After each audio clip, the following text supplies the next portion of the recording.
Big B and Little T channel. I'm Little T, also known as Tina.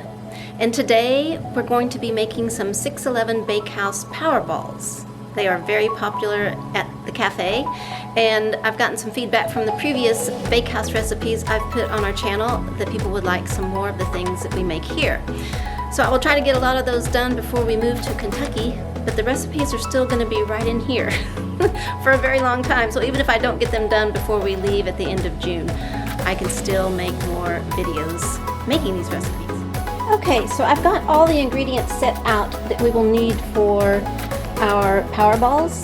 I have the recipe right here, 611 Power Balls, and I will also put that down in the description. We have a couple of different variations that we use here, and you can also do a lot of your own variations. But first I'm going to show you the dry ingredients that we use. We use Quaker oats, or any kind of oats, just make sure it's the quick kind. Then we use Rice Krispies. You can use any crisp rice cereal, and it's gluten-free. This recipe is gluten-free, not certified because we don't use certified gluten-free oats. They could, because they're made in a facility with wheat products, they could have some on it, but oats are gluten-free. Just ours are not certified. And then we use flaxseed meal. And we also use powdered peanut butter. These are our dry ingredients. Getting on to the wet ingredients, we have creamy peanut butter. This is a food service item, so it's a big tub, and it's brand new. Look how yummy that looks. And we use 3 different kinds of sweetener. When you make it at home, you may just choose to use all maple syrup, all agave, or Karo syrup. We divide it into 3 and use all 3 parts. If you're not concerned about it being vegan, you could also use honey, because it's very sticky too. These are the things that help the Power Balls stick together. Other liquid ingredients, we have coconut oil. If you didn't want to add any extra oil, I would suggest just adding more peanut butter. And then we use vanilla extract. So that's going to make the base of the ingredients. And then we're going to have our add-ins. Now we use a mix of berries. If we don't have this on hand, we will use cranberries and golden raisins. We use peanuts or pistachios, whatever we have on hand. We have peanuts right now. So those are the 2 things that we add in, some kind of nut and dried berries. Now I'm going to show you some things that you could add in, starting with vegan options. So you could use unsweetened coconut flakes. In our cafe, we notice people are either coconut lovers or coconut haters, so we don't do that ourselves. You could also add vegan chocolate chips, semi-sweet or dark, whatever you like. You could also add other kinds of chips. If you're not vegan, these are non-vegan options. You could add butterscotch chips. You could add, I've got these open already, but Reese's peanut butter chips or Reese's Pieces, the mini kind. And this bag is also open. This is again a non-vegan option. You can kind of see it's Heath Toffee Bits. It's a non-vegan option. And also any other kind of like white chocolate chips. You could add dried cherries, which would also be a vegan option, dried blueberries. You get the idea. You could add any little extra tidbit to it to make it a different flavor. And then sometimes I have also replaced the powdered peanut butter with cocoa powder. So that would make them into chocolate Power Balls. You would just replace the same amount of this with cocoa powder. So let's go through the recipe real quick, and then I'm going to show you, because Sierra already made these earlier today, and they're just ready to be formed. So you would start with 3½ cups quick oats, 2 cups of Rice Krispies,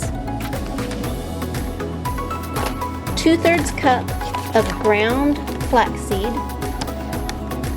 1/3 cup of peanut butter powder, and if I was making the chocolate kind, I would do 1/3 cup of cocoa. And then onto our wet ingredients, 1½ cups of peanut butter, creamy, again, you could choose almond butter, cashew butter, sunflower butter. Then I have 1/3 of each of these, 1/3 of maple syrup, 1/3 of agave syrup, and then we use 1/3 cup of Karo light corn syrup. Again, you could also choose honey. You could do all this or all that or all this. Some are stickier than others, so make sure you're choosing something that is quite sticky. Then we get to the coconut oil, 3 tablespoons of coconut oil. If you don't want to do that, then you just add 3 more tablespoons of peanut butter or whatever nut butter you choose. 1 teaspoon of vanilla extract. And then for your add-ins, you're going to choose from this pile of things we had.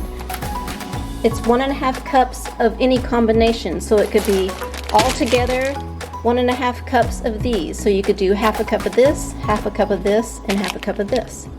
You could do 1½ cups or just dried fruit, or 1½ cups of just peanuts.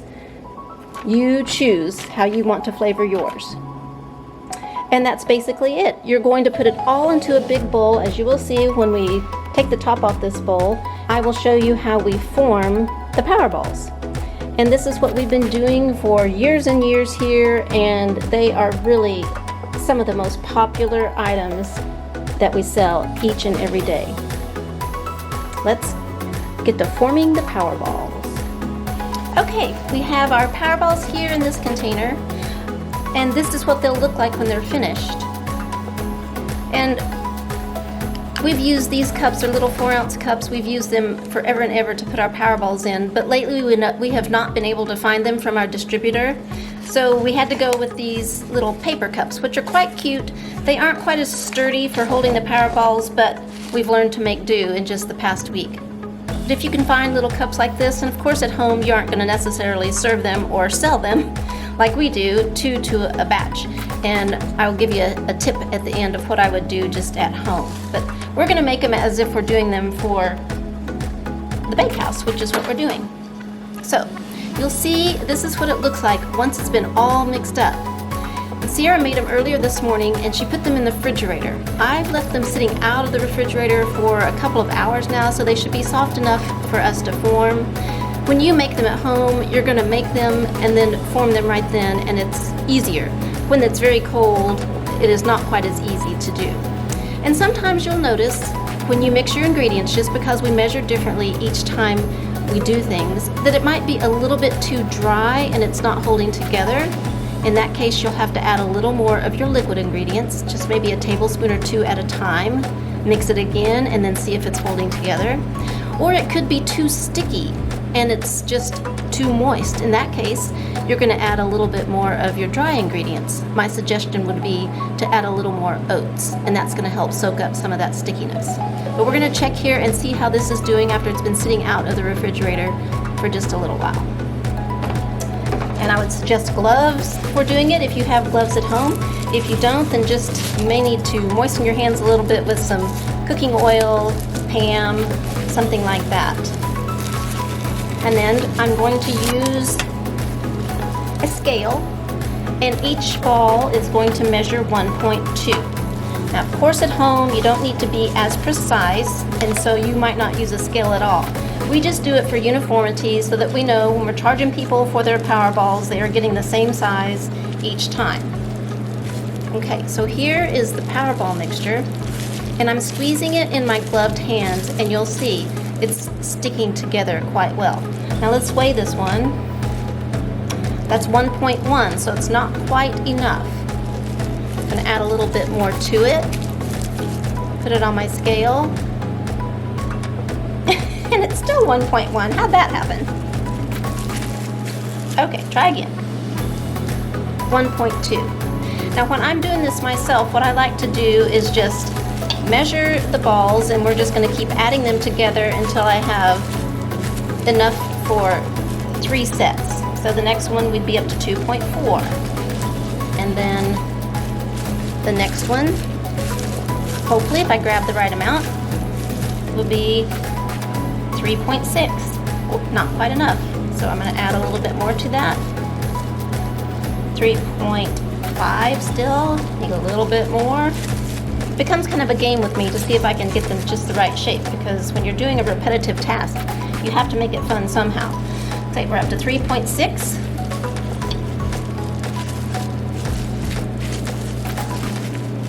And then 4.8, not big enough by far. Let's try again. 4.8. And then we're gonna get to 6.0.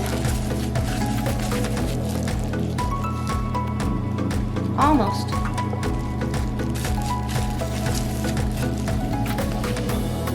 And then our last one will make it to 7.2, since each ball is 1.2 ounces, 7.2. So you see, I'll pick you up here and we'll look at this. There's 6 balls at 7.2. And I did figure this out in MyFitnessPal before, and if I remember correctly, each ball is around 150 calories. So what I would do for the store is I'm going to put 2 balls in a container, like that, and then I'm going to put it in our container that we have over here that I'm going to fill up with the Powerballs that I make. And then gradually this whole tray will be full of little cups of Powerballs. And then I'll give you a little peek in our refrigerator. Hold on here we go.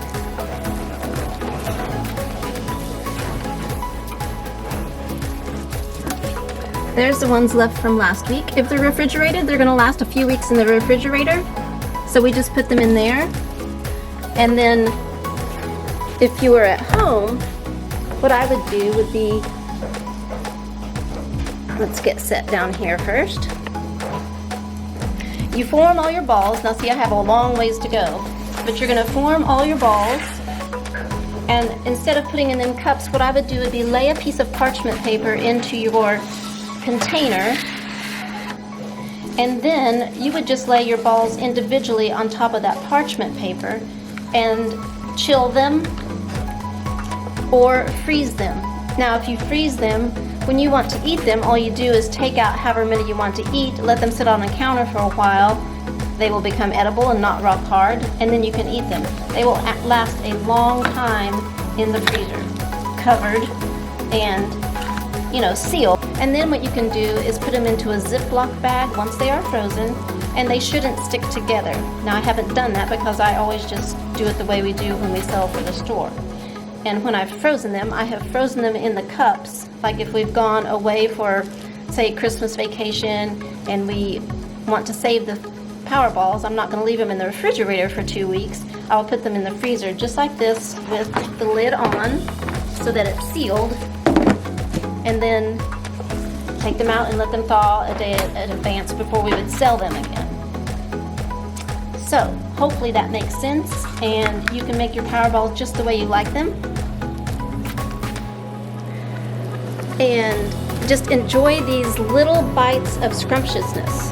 Now you might think, well, 150 calories is a lot for a little snack. Well, the solution to that is just to make yours smaller so you don't feel like you're eating too much. But really, if you are hiking, out biking, running, you can put these easily in your backpack, put them in a little Ziploc bag, some kind of storage container, and take them with you. They're perfect for take-along snacks, so you aren't tempted to go to the corner store and buy a Snickers candy bar, which is quite tasty, but this, I guarantee you, is more healthy than buying a candy bar or getting your favorite, I don't know, something from Sonic, ice cream treat, and they will last you a long time and they will fill you up. They really take the edge off your hunger. I think if you polled all of our customers who get these Powerballs in the morning, you'll see that they use them maybe as a breakfast to go along with their drink, or I think most of them are probably using them as an in-between bite of yumminess just to help tide them through until their next meal. So I hope you enjoyed this video. I know I didn't show you mixing them up, but it's just in general, everything goes into the bowl and you mix it all up until you get the right consistency. And remember, again, I said if it's a little too dry, just add a little more of your wet ingredient. perhaps a little more maple syrup or agave. And if they're too moist and you feel them sticking to your gloves, to your hands too much, then add a little more dry, perhaps a couple of tablespoons of oats to get it to be a little more dry. Okay, we are all done making the balls. I need to get some more of my little paper cups. I just rolled the last ones and put them on the lid of my bowl. And altogether, this recipe made 48 Power Balls, and each ball was 1.2 ounces. So that gives you an idea of what that recipe we made, how many it will make. Give or take, because again, you're gonna measure just a little bit differently. So sometimes at the end, we end up with one giant ball that wasn't enough to make 2 balls, and the lucky winner gets to eat the one really big Power Ball. So, just to let you know how many this recipe makes. Thanks for watching. Now you see how easy these 611 Bakehouse Power Balls are to make. They are versatile. You can change up the ingredients that you add as all the little add-ins at the end and make them your own. You can choose the sweeteners that you like to use and just really experiment and try different flavors. That's the fun of them. So, thanks for watching again. If you like it, please give this video a thumbs up. And if you haven't done so, please subscribe to our channel. You can click that notification bell so you'll know when a new video comes out each week. We'll see you next time.